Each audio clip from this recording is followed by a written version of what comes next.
सीधे start recording करते हैं और पीपीटी पे आ जाते हैं।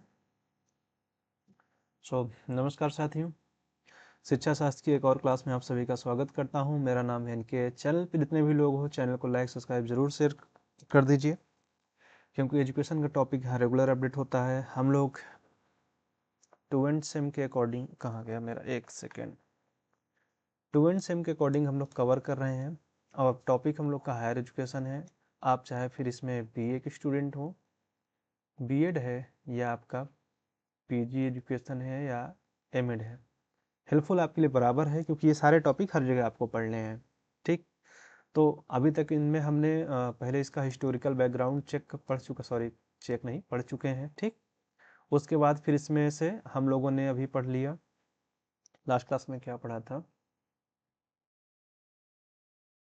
ऑटोनॉमी, स्वायत्तता हमने पढ़ी थी, और स्वतंत्रता और निजी सेक्टर को पढ़ा था। ठीक, सेल्फ फाइनेंस कॉलेज के बारे में पढ़ा था। अब इसमें आज का जो टॉपिक है कि ये है कि ineffective regulatory system in higher education. अब ऐसा क्या है कि जो अथॉरिटीज़ बनी है, जैसे मैंने उस दिन क्लास में जिक्र किया था कि जैसे कि हायर जितने इंस्टीट्यूट हैं उनके क्या होता है, क्वालिटी मैनेजमेंट करने के लिए एक संस्था होती है नैक, जो ये प्रिपेयर देखती है कि संस्था वो हायर एजुकेशन देने लायक है या नहीं। तो उसी के बारे में आज हम लोग बात करेंगे। मैंने इसका आप लोगों को हिंट दे दिया था, लेकिन आज हम इस पर थोड़ा डिटेल में बात करेंगे। तो सबसे पहले हम लोग बात कर लेते हैं कि नियामक प्रणाली यहाँ पे मीनिंग क्या है। तो यहाँ पे जो हमारी रेगुलेटिंग बॉडीज़ होती हैं उनका ये है कि शिक्षा में क्या हो कि वो क्वालिटी मेंटेन किए रहे, उन पे सुपरविजन रहे, और उनकी जो रिस्पॉन्सिबिलिटीज़ हैं इन चीज़ों को इंश्योर करने में क्या हो जाते हैं, वो फेल हो जाते हैं। जो हमारा रेगुलेटरी सिस्टम है ये क्या हो जाता है, इन तीनों पॉइंट को फुलफिल करने में क्या हो जाते हैं, फेल हो जाते हैं, यानी वो पास नहीं हो पाते। तो यहाँ पे ये है, अगर इन चीज़ों को वो मेंटेन कर लेते हैं तब क्या होंगे, तब सही चल रहा है, तब कोई ज़रूरत नहीं है। अब इसका अब इसमें एक बात देख लेते हैं कि जो हमारी रेगुलेटिंग बॉडीज़ हैं वो क्या करती हैं। ठीक है, तो जैसे क्या होता है, जैसे यूजीसी, मान्यता देना या अनुदान देने का काम हमारी यूजीसी करती है। फिर शैक्षिक जो नॉर्म्स हैं उनके लिए कौन सी बॉडीज़ हैं, क्वालिटीज़ और उसके रिस्पॉन्सिबिलिटी के लिए कौन से हैं, और क्वालिटी और ट्रांसपेरेंटी बनी रहे इसके लिए कौन कौन से बॉडीज़ हैं। तो जो हमारा नियामक तंत्र है वो उसका चार मेन काम ये है कि वो इन चार चीज़ों को सिक्योर करे। ध्यान देना कि वो मान्यता भी अच्छे कॉलेजों को दो, ठीक है, शैक्षणिक नॉर्म्स भी बने रहें, ठीक है, क्वालिटी भी रहे और रिस्पॉन्सिबिलिटीज़ भी रहे, साथ में इक्विटी भी रहे और ट्रांसपेरेंसी भी रहे कि किसी के साथ किसी भी तरीके का गलत बिहेव या भेदभाव ऐसी चीज़ ना हो जिसके लिए कंप्लेन जाए। जो रेगुलेटरीज बॉडी होती है ये इनका यही मेन चार काम होता है। ठीक है, अब अगर हम यहाँ पे कुछ मेजर्स बात कर ले, हैं तो और भी, लेकिन हम मेजर्स की बात करते हैं। तो जैसे मैंने अभी नाम लिया था यूजीसी, जिसका फुल फॉर्म होता है यूनिवर्सिटी ग्रांट कमीशन। ठीक, इसी तरह और कई संस्थाएं हैं। तो ये क्या होता है कि विश्वविद्यालय और सामान्य उच्च शिक्षा के लिए क्या होती है, संस्थाओं को अनुदान देती है कि आप अच्छे से पढ़ाई कराइए, फंड हम देते रहेंगे। अब AICT क्या होता है कि आते हैं, ये टेक्निकल एजुकेशन के लिए काम करती है। NCT क्या है कि national council for teacher education, ये टीचर एजुकेशन की बात करती है। बाकी MCI और या NMC ये क्लिनिकल एजुकेशन, चिकित्सा शिक्षा की बात कर लेते हैं। BCI अगर हम बात करते हैं तो ये लॉ या कानून शिक्षा की हो जाए। और देखो मैंने इन पे कल ही बताया था, NNC यानी नेशनल, ठीक है, जो मैंने बताया था कि नेशनल अकेडमिशन काउंसिल या NIRF, ये क्या करते हैं कि क्वालिटी का मूल्यांकन करते हैं। मैंने इस पर कल बताया था कि संस्था खासकर इसके बारे में, नैक के बारे में, ठीक है, मैंने बता रखा, सॉरी ये डबल हो गया, ये होना चाहिए यहाँ नहीं, बता रखा था कि ये क्या करती है, क्वालिटी को मेजर करती है। और NIRF भी इसी के लिए काम करती है, मतलब अलग संस्था है पर पर्पज भी उसका इसी जैसा था। अब यहाँ पे प्रॉब्लम क्या होती है, जैसे मल्टीपल हमारे पास एजेंसीज हैं, प्रॉब्लम तब होती है कि जब कोई नियामक ओवरलैप हो जाता है, जैसे UGC और AICTE या NCT के नॉर्म्स आपस में टकरा जाएं। जैसे इसका एग्जांपल समझ लो कि एक क्लास यहाँ चल रही है और बगल में कोई और बोलने लग जाए, तो हमारी क्लास क्या होगी कि वॉइस में दिक्कत आएगी, उसकी भी आवाज़ जाएगी, मेरी ही आवाज़ जाएगी, तो कॉन्सेप्ट क्या होगा, क्लियर नहीं हो पाएगा कि कौन क्या पढ़ा रहा है। तो ये प्रॉब्लम होती है। अब इसके कारण क्या होते हैं कि ये जो हमारा रेगुलेटरीज बॉडीज हैं, इसमें कारण क्या होता है? सबसे पहले है कि मल्टीपल रेगुलेटरीज बॉडी, कई सारी, जैसे अभी हमने नाम बताया कि यूजीसी है, ठीक है, नैक है, ठीक है, एनसीटीई है, एआईसीटीई है, all India council for technical education, ठीक है। तो एक ये है कि मल्टीपल है, तो सबके टर्म्स, नाम्स, कंडीशंस अलग अलग हैं, ठीक है। फिर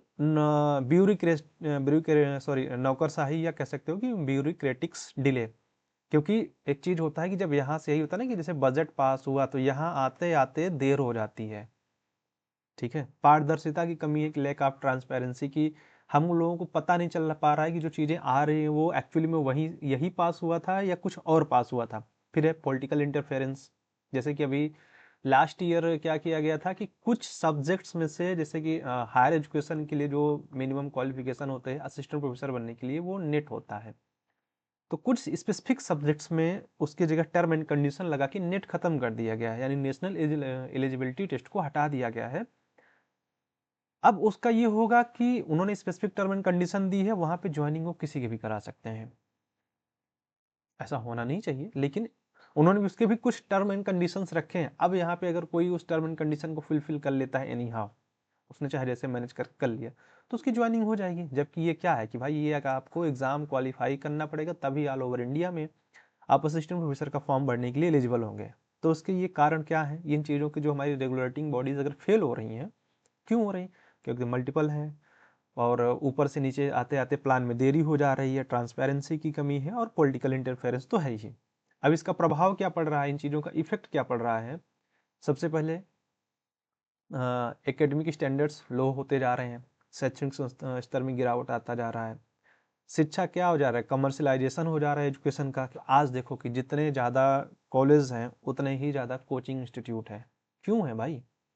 अगर सही से एफर्ट कर दिया जाए तो इनकी ज़रूरत ही नहीं पड़ेगी। और सबसे बड़ी चीज़ ये है कि इस समय जो हम लोग हैं ना, पढ़े लिखे बेरोजगार जो सबसे ज़्यादा है, वो कौन है? वो हमारे ये नॉर्मल बीए है, बीएससी हो गया, ठीक है, पीजी हो गया, अरे यहाँ नहीं जाना था, पीजी वाले हैं। डिग्री लेके हम लोग बेरोजगार बैठे हैं। कि आज डिग्री, पहले होता था कि यार बीए एमए कर लो, जॉब मिल जाती थी, सिक्योरिटी होती थी थोड़ा 20-30 साल पहले। करंट सिचुएशन में ये है कि ये बस आप डिग्री लेके आप बैठे रहिए, एग्जाम ही नहीं होने, कहाँ से मिलेगी? तो उसका इफेक्ट ये आ जा रहा है। सबसे ज़्यादा इफेक्ट ये सबसे ज़्यादा बुरी चीज़ है कि भाई एजुकेशन की क्वालिटी गिर जा रही है, और इसकी रिलायबिलिटी कम होता जा रहा है, ट्रस्ट कम होता जा रहा है। तो ये नहीं होना चाहिए, सबसे बुरी चीज़ है। और शिक्षा का व्यवसायीकरण तो हो ही रहा है, हर कोई दे रहा है अपना। अब इसका प्रभाव क्षेत्र कौन कौन, इससे इफेक्टेड कौन कौन होता है? एक सेकंड, यहाँ थोड़ा हम लोग कलर चेंज कर देते हैं। तो एक स्टूडेंट प्रभावित हो रहा है, भाई पढ़ना लिखना हमें और आपको है, हम पहले ही सो गए। दूसरा जो इंस्टीट्यूट है वो हो रहा है, क्योंकि जब नियम और टर्म एंड कंडीशन ही नहीं समझ पा रहे तो एक्सप्लेन नहीं कर पा रहे हैं। अब ये फेलियर किसका है? नियामक प्रणाली का। और उसके ज़्यादा क्योंकि हम और ये इंस्टीट्यूट कहाँ रह रहे हैं? किसी सोसाइटी में। हम और आप अगर फेल हो रहे हैं तो ऑब्वियस सी बात है कि सोसाइटी फेल हो रही है। अब इसमें हम सजेशंस क्या हैं, क्या कर सकते हैं? तो कोशिश ये हो कि सिंगल रेगुलेटरी बॉडी हो, एक ऐसा फ्रेमवर्क डिजाइन किया जाए कि ऊपर एक बैठा हो टॉप पे, ठीक है, जैसे होता है ना घर में मुखिया, और उनके नीचे 4 लोग हों। तुमको ये काम करना है, तुमको ये काम करना है, तुमको ये काम करना है, तुमको खाना बनाना है, तुमको बाजार जाना है, तुमको गाय चराना है, तुमको भैंस चराना है। तो क्लियर कर दिया जाए कि एक सिंगल अथॉरिटी हो तो ज़्यादा बेहतर है, मल्टीपल बजाय। इसीलिए एनईपी में इस बार कई चीज़ें, मैंने कहा ना एनईपी आप पढ़ते रहिए, तो एनईपी में कई अथॉरिटीज़ को ख़त्म कर दिया। जैसे अब आप लोगों का जो प्रवेश होता है, अगर हम यूजी की बात करें, तो कॉमन एंट्रेंस टेस्ट कराया जाने लगा ना, कि आप एक ही एग्ज़ाम देते हैं और किसी भी यूनिवर्सिटी में जाके मेरिट वाइज एडमिशन ले लेते हैं। तो ये सुधार करने का एक तरीका है। फिर रेगुलर आपकी मॉनिटरिंग की जाए, कि आपका नियमित निरीक्षण हो। भाई अगर घर में, जैसे अगर आप पढ़ रहे हैं, आप कॉलेज से आ रहे हैं, ठीक है, सॉरी, कॉलेज से आप बाहर आए, घर पे पहुँचे, पापा यहाँ बैठे हैं डंडा लेके, आज क्या पढ़ाया बता दिए, नहीं तो क्या, ठीक है पढ़ के तैयार करो, मैं पूछूंगा। तो अगर नियमित निरीक्षण किया जा रहा है तो आप चीज़ें सुधरी रहेंगी ना, कि उनको ऊपर भी रहेगा एक तो प्रेशर की यार कभी भी आ सकती है अथॉरिटी कोई जांच करने के लिए। फिर ट्रांसपेरेंसी हो और अकाउंटेबिलिटी हो, कि पारदर्शिता हो, कि किसी को पता हो कि जो प्रोसेस हो रहा है वो सही हो रहा है या नहीं हो रहा है, और रिस्पॉन्सिबिलिटी या अकाउंटेबिलिटी लेने के लिए तो लोग तैयार हैं कि हाँ ये मेरी जिम्मेदारी है, एज ऐसे वर्क नहीं है, जिम्मेदारी समझ के करें, तब तो सुधर जाएंगे। अब फिर इसका हम कंक्लूजन क्या कर सकते हैं कि जो effectiveness regulation as essential quality of higher education, sorry quality higher education, अगर उच्च शिक्षा में गुणवत्ता के लिए क्या किया जाए, अगर हमें क्वालिटी एजुकेशन देना है तो ये जो इफेक्टिव रेगुलेशन सिस्टम है ये अनिवार्य किया जाना चाहिए। अगर ये नहीं रहेगा तो हायर एजुकेशन में क्या है कि हम जो देखो, जो एजुकेशन का मेन मोटिव होता है, ठीक है, अगर हम बात करें तो दो चीज़ें होती हैं। एक होता है, सॉरी इसको हम हटा देते हैं, एक होता है मात्रात्मक वृद्धि, ठीक, और एक होता है गुणात्मक। यानी एक क्वांटिटेटिव होता है, क्वालिटेटिव होता है। तो हम क्वांटिटेटिव की हमारी ग्रोथ बहुत हो चुकी है, फैक्ट है। हमें अब चाहिए क्वालिटेटिव कि हम अगर जब पढ़ के निकले तो हम कहीं सेटल हो जाएं, हम पढ़ के निकले तो कोई हमारे अंदर स्किल हो जिससे हम एक जॉब या किसी सेक्टर में जा सकें। तो हमें चाहिए अब क्या, क्वालिटी।